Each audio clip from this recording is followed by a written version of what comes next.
So that idea of a domain isn't going to go away, but we're not going to write it in every question. So it's good to kind of have that in your head right from the start, but we're actually going to kind of leave that to the side for a little bit, learn some things that we can do with rational expressions, things like multiplying, dividing, adding, and subtracting, and then we'll go back to needing the domain when we solve rational equations.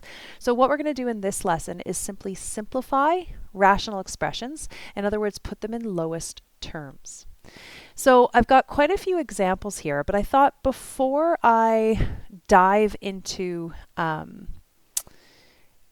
solving these ones with x, I just want to talk a little bit about simplifying with numbers, because I find as soon as we get to algebra, people break the rules all the time, and yet they wouldn't break the rules if we were talking about numbers.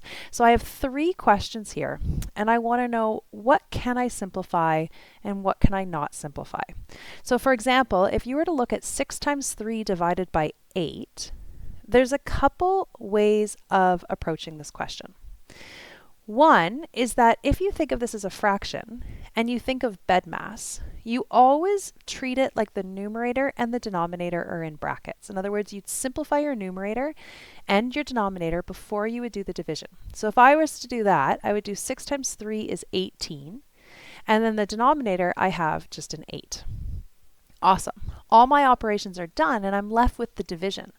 Well, when I look at 18 divided by 8, I can't divide it evenly, right? 8 doesn't go into 18, but I could simplify my fraction.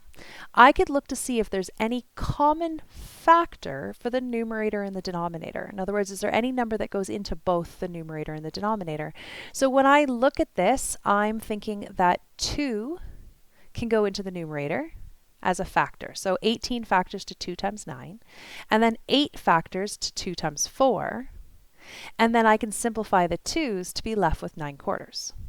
I could do that because it was a common factor of the numerator and the denominator. I'm saying it like that because to be able to simplify, it has to be a factor of both the numerator and the denominator. Okay, so that's one way of thinking about simplifying this fraction.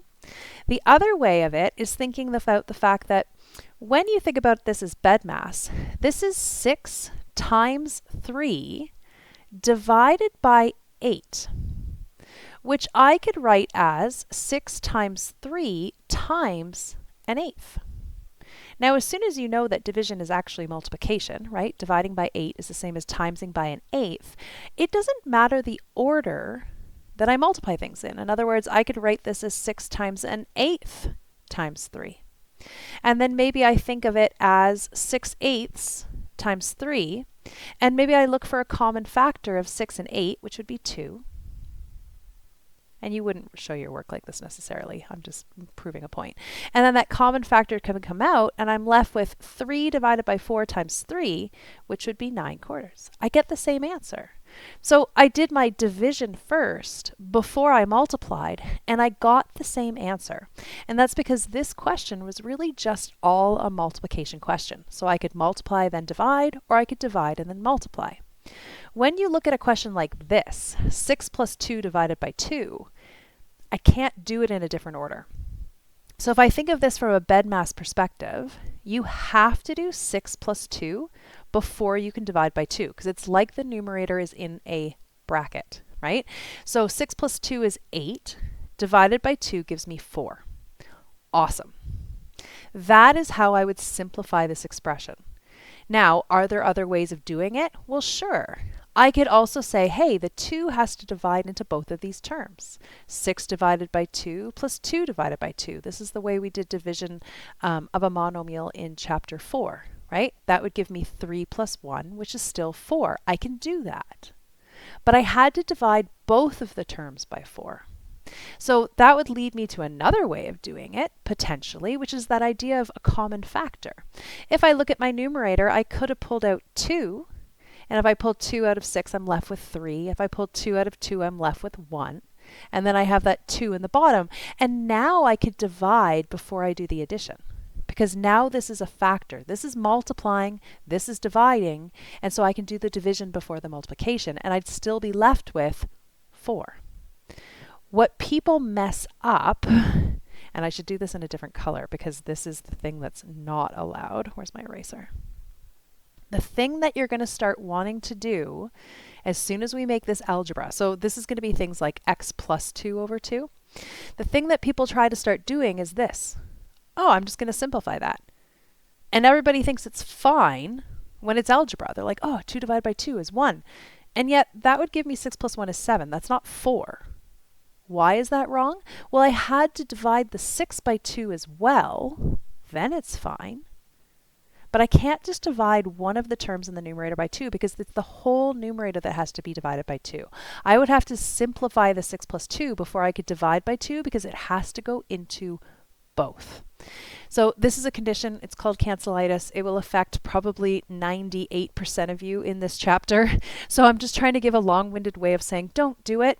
I treat plus signs and minus signs as stop signs. This says don't simplify. Right? Unless you can write it as a common factor. If there's a plus sign, do not simplify. If it's all multiplication, go for it. If you look at this last question I have written here, same thing. You can't do 6 divided by 2. You would have to do the 2 plus 4 first to get 6, and then you can do 6 divided by 6 is 1. You can't divide before you add. Okay? And I know BEDMAS addition comes after division, but that's because this is considered to be brackets. Okay, you have to do the brackets first before you can do the division. All right, hopefully that helps. I don't know if it will, but what we're going to do is we're going to try simplifying these.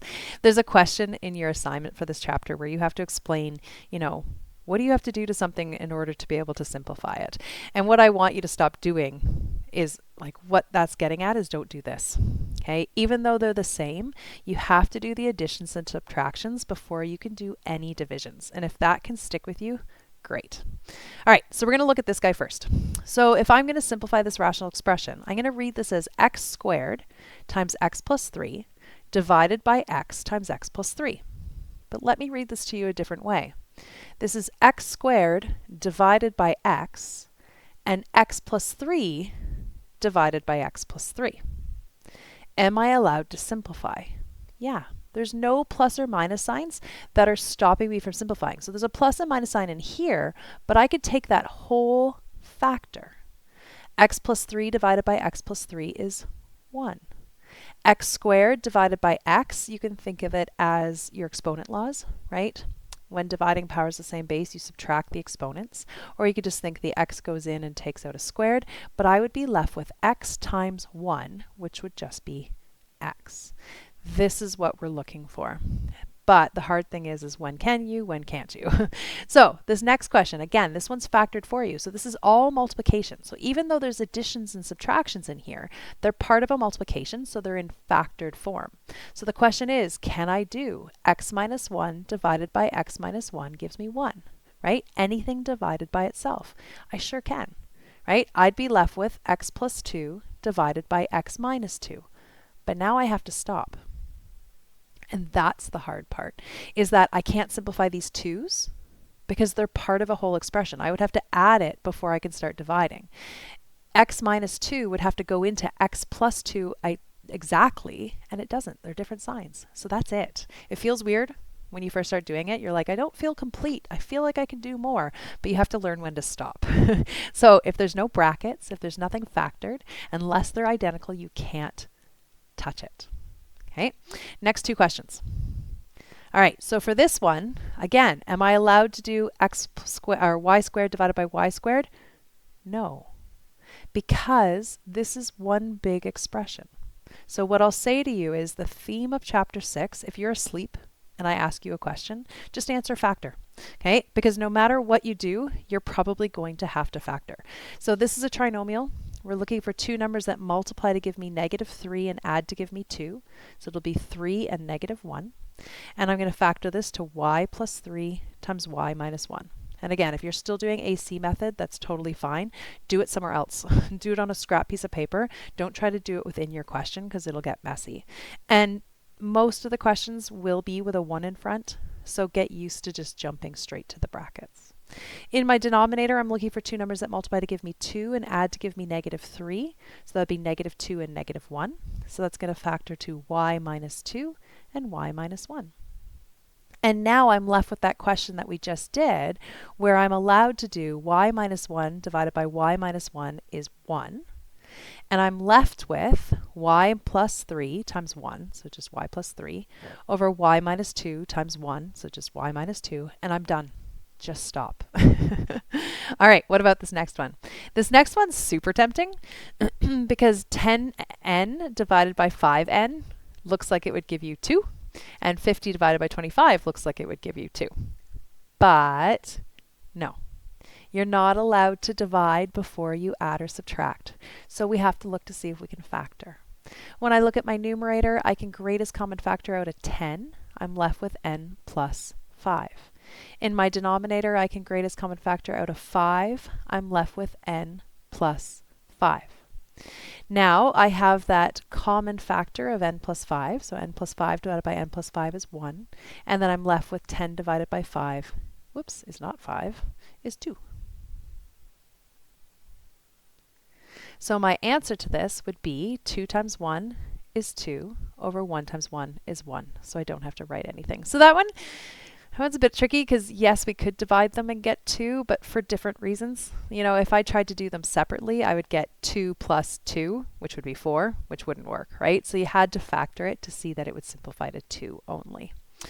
All right, next two questions. For this one, okay, again, you can't simplify, even though it's y squared minus 4 and 2y minus 4, right? It looks very tempting. They're like, maybe they put the 2 in the wrong place. No. This is a difference of squares. So we're going to factor my numerator to y minus 2, y plus 2. I'm going to look at my denominator and think, oh, look, a greatest common factor of 2. I'd be left with y minus 2. Then I have that common factor of y minus 2 divided by y minus 2 is 1. And then in my numerator, I'm left with y plus 2 over 2. And do not do this, right? It has to go into both. I mean, I could write this as y divided by 2 plus 1, but that doesn't look any better. So I just leave it like this. Last one here, I threw in just as a reminder that you could factor a sum of cubes. We don't like to, but we can. So this doesn't simplify as it is. Even though it's 1 plus p and 1 plus p, this one's a p cubed. So it's different. So I'm going to factor that numerator as a sum of cubes. I'm going to draw a bracket that fits a binomial and then leave an open bracket. Take the cubed root of the first term, take the cubed root of the second term. Then I'm going to square the first term, multiply the two terms together, and then square the last term. Close my bracket. Then first sign is the same, second sign is opposite, third sign is always positive. Then in my denominator, I have this 1 plus p. And then I can cross out. If this was a 1 plus p squared, I couldn't touch it, right? But because it's a 1 plus p and a 1 plus p, all good. I'm left with 1 minus p plus p squared.